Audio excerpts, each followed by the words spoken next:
Hello दोस्तों, आप सब कैसे हैं? उम्मीद करते हैं कि दोस्तों आप सब अच्छे होंगे। दोस्तों मैं आपका भाई राहुल कुमार तिवारी आपको तहे दिल से स्वागत करता हूं, अभिनंदन करता हूं आपका अपना YouTube channel government job maker पर।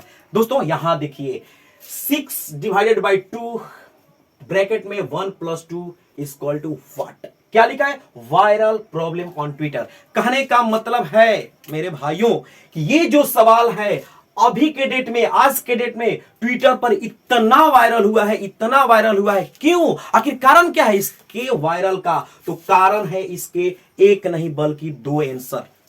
आप सोच भी नहीं सकते कि इसके दो आंसर कैसे हो सकते हैं। हो सकता है आखिर कुछ लोग हैं, यानी कि 90+ लोग ऐसे हैं जो कि आंसर कुछ दे रहे हैं, और 90+ से कुछ जो नीचे है उसका आंसर कुछ और दे रहे हैं। आखिर क्यों? इसका आंसर देखिए, एक तरह से इसका आंसर या तो होगा 9 या तो होगा 1। आखिर कैसे आखिर 9 होगा और कैसे 1 होगा? इसके पीछे रीजन क्या है? तो इसके पीछे रीजन है दोस्तों, देखिए यहां पर सवाल, और सवाल किस में दिया है? बॉडमास में दिया है। तो सबसे पहले हम समझेंगे कि आखिर बॉडमास होता क्या है, पेमडास होता क्या है। बॉडमास जो कि होता है ना, ये हमारे देश में यूज किया जाता है। बॉडमास हम लोग बचपन से ही पढ़ते आए हैं बॉडमास के बारे में, लेकिन एक और आता है इसका नाम पेमडास। और पेमडास जो लैंग्वेज है ना, वो विदेश में यूज किया जाता है। पेमडास और बॉडमास के बारे में हम अभी समझेंगे। ओके दोस्तों, यहां पर देखिए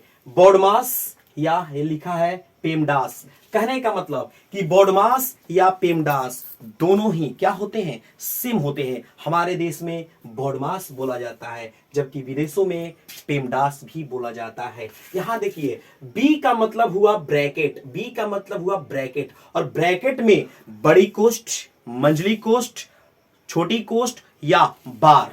कहने का मतलब यहां पर ध्यान से देखते जाइएगा, ये बड़ी कोष्ठ, ठीक है, ये मंझली कोष्ठ, ठीक है, उसके बाद ये छोटी कोष्ठ, या एक आता है इसमें बार जो ऊपर रहता है, जिसको रिकॉर्डिंग भी बोला जाता है। ये आता है ब्रैकेट के अंतर्गत, ठीक है। उसके बाद आता है ओ का मतलब होता है ऑफ, यानी का, या इसको ऑर्डर्स भी बोला जाता है। उसके बाद आता है, यहां पे ध्यान से देखिएगा, यह लिखा है डीएम यानी कि डिवीजन या मल्टीप्लाइकेशन।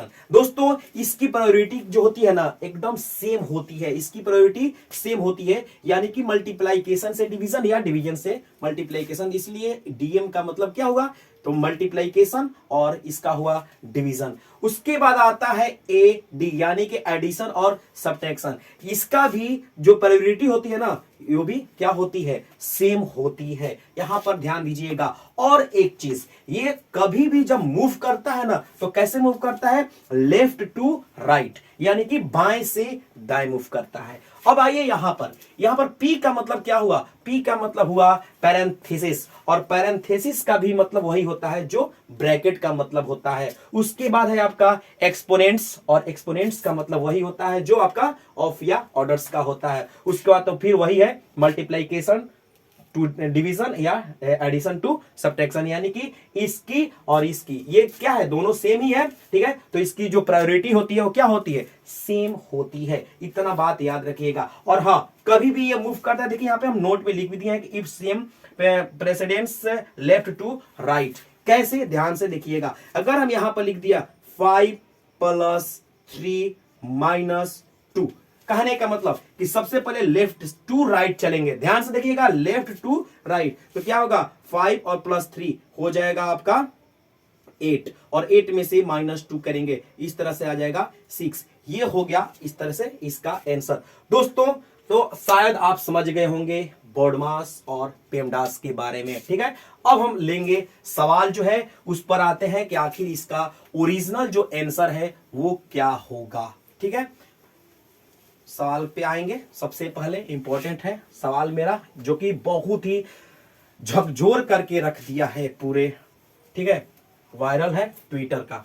दोस्तों ध्यान से देखिएगा, इसको हमने सबसे पहले एक यहां पर बनाया है। कैसे?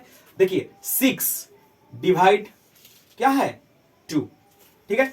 इसको जब हमने ऐड किया तो 2 और 1 3, ठीक है। और ब्रैकेट जब हटता है ना, तो क्या आ जाता है? गुना का चिन्ह आ जाता है, यानी कि मल्टीप्लाई का आ जाता है, और ये हो जाएगा आपका 3, यानी कि 6 डिवाइडेड बाई क्या हो जाएगा? 6। ये कटेगा तो कट करके क्या आ जाएगा 6 डिवाइडेड बाई 6 कट गया तो क्या आ गया 1 आ गया 1 आ गया। ठीक है, यहां तक आप समझ गए होंगे। लेकिन थोड़ा सा ध्यान दीजिए एक बात का मेरा, यदि हम यहां पर लिखें कि x, ठीक है, x डिवाइडेड बाई y, तो इसको हम ऐसे भी तो लिख सकते हैं कि x बाई y, या इसको हम ऐसे भी लिख सकते हैं कि x डिवाइडेड बाई y लिख सकते हैं। अच्छा, एक चीज और, यदि हम लिखें कि x डिवाइडेड बाई 2y, ध्यान से देखिएगा x डिवाइडेड बाई 2y, तो क्या हम इसको ऐसे भी तो लिख सकते हैं कि x डिवाइडेड बाई 2y, या इसको हम ऐसे भी लिख सकते हैं कैसे कि x डिवाइडेड 2y। ठीक है, यहां पर ध्यान से देखिएगा 2y। दोस्तों अब आइए यहां पर इस सवाल पे क्या दिखा है कि x डिवाइडेड 2y, यहां पर x के जगह पे क्या है 6 है, डिवाइड और 2y, देखिए तो 2y, इस तरह से ये आ गया। दोस्तों अब देखिए इसको हम एक दूसरे तरीके से बताते हैं कैसे। क्या लिखा है 6 डिवाइडेड, देखिए 2 है ना, 2 लिख दिया, उसके बाद 2 और 1 क्या हो जाएगा 3, मल्टीप्लाई में 3। अभी हमने बोला था कि जब मल्टीप्लाइकेशन हो और डिवीजन हो तो हमेशा क्या करते हैं लेफ्ट टू राइट, ध्यान से देखिए लेफ्ट टू राइट मूव करता है। ठीक है, क्योंकि इसकी जो प्रायोरिटी होती है सेम होती है। तो देखिए तो यहां पर क्या होगा इस तरह से 6 डिवाइडेड बाई 2 और फिर मल्टीप्लाई 3, ये कट गया, कितना आ गया 3, तो कितना तीतरी का 9, यानी कि एक यहां पर आपका आंसर मिला और एक यहां पर आंसर मिला। आप समझ गए होंगे, एक आंसर ये है और एक आंसर ये है, लेकिन यह आंसर ही सही है, या क्योंकि यह जो हम बताए हैं ये आपका बॉडमास रूल के हिसाब से बताए हैं, इसलिए 9 इसका करेक्ट आंसर होगा। ठीक है, 1 इसका करेक्ट आंसर नहीं होगा, क्योंकि आज से कहने का मतलब कि जो टेक्स्ट बुक था लगभग 1917 ईस्वी, 1917 ईस्वी से जो पहले का क्या था टेक्स्ट बुक में जो है ना इस तरह से समझाया गया है, इस तरह से यह दिया गया है, जिसके तहत जिन लोगों ने यदि इसके आधार पर बनाया तो उनका आंसर आया 1, जो कि अब सही माना नहीं जाएगा, ये रॉन्ग आंसर माना जाएगा। तो इस तरह से आप समझ गए होंगे कि जो वायरल प्रॉब्लम था ट्विटर का, इसका ओरिजिनल जो आंसर होगा ना 9 ही होगा। ठीक है दोस्तों, उम्मीद करते हैं कि ये आपको वायरल वीडियो जो कि एकदम सिंपल सवाल था जिसको हमने इस तरह से समझाया बताया आपको, आप समझ गए होंगे। यदि समझ गए हैं तो प्लीज हमारे चैनल को लाइक सब्सक्राइब जरूर करें, दोस्तों तक इस लिंक को शेयर करें। थैंक यू, धन्यवाद।